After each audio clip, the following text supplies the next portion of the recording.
هاوڵاتیان 4 ساڵ جارێک دەنگ بە حیزبێکی نوێ دەدەن، دواتر دەردەکەوێت سەد خۆزگە بە کفندز. بەدبەختی میلەتە لەوەدایە ئۆپۆزیسیۆنی لە دەسەڵات خراپترە. پەرلەمانتاری دەسەڵات هەیە بەردەوام حیزبەکانی دیکە تەخمین دەکات، کەچی لە 4 ساڵ تەنها 1 دقە قسەی کردووە. لەکوێ ئەم دنیا بووە حیزبێکی ئۆپۆزیسیۆن لە 8 کاندید حوتی لە شارێکی دیکە هێنابێت. زۆربەی حیزبەکان بە دەسەڵات و ئۆپۆزیسیۆنەوە نازانن بۆچی لە بەغدان. پەرلەمانتار هەیە دەوام ناکات، کەچی لە کوردستان هەر خەریکی لێدوان و دروشمبازیە. لانووسینی سەرتیب جەوهەر ڕیزبەندی بەشداریکردنی پەرلەمانتارانی عێراق لە گفتوگۆ و تێچێنەکان لە ماوەی 4 ساڵی ڕابردووی کاری پەرلەمانی بڵاو کرایەوە.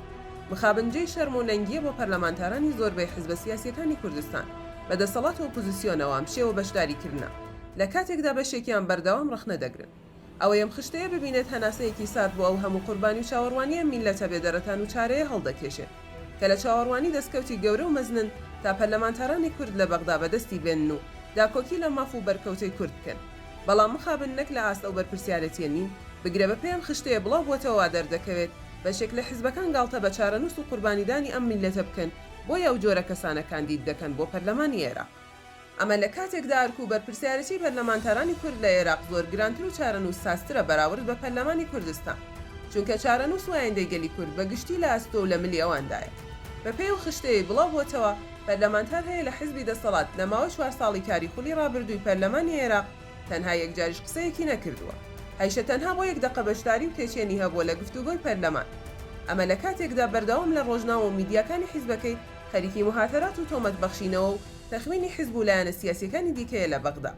ئەم عیبەیە بەر لەوەی عیبە بێت بۆ پەرلەمانتارەکە کە گوایە نوێنەرایەتی گەلێکی ستەمدیدە دەکات، عیبەیەکی گەورەترە بۆ ئەو حیزبەی ئەو کەسانە کاندید دەکەن کە نە ماریفەت و نە جەسارەتیان هەیە و تەنانەت زمانی عەرەبیش نازانن.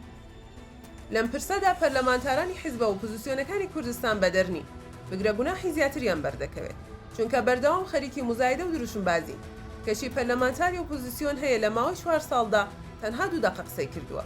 ئاخر چۆن دەکرێت کاندید لە سلێمانی بێنیت لە هەولێر کاندیدی بکەیت و دەری توێنیت، کەچی لە ماوەی 4 ساڵدا بە 3 پەرلەمانتار تەنها 10 دقە قسەیان کردبێت.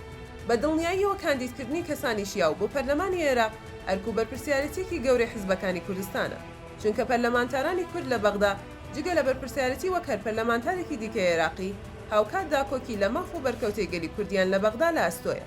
ئەوەی جێی سەرنجە زۆربەی حیزبەکان بە دەسەڵات و ئۆپۆزیسیۆنەوە جگە لەوەی هیچ ئەجندایەکیان نییە بۆ 4 ساڵی کارکردن لە پەرلەمان چ لەبارەی خزمەتگوزاریەکان یاخود چارەسەری پرسە چارەسەر نەکراوەکانی نێوان کوردستان و بەغدا هاوکات بەشێک لە پەرلەمانتارانیان هیچ کار و چالاکیەکیان نییە، بگرە هەندێکیان دەوامیش ناکەن، کەچی لە کوردستان بەردەوام خەریکی لێدوان و دروشمبازین، خەریکی ململانەی حیزبی و لێدوانی ئاگرینن دژی یەکتر.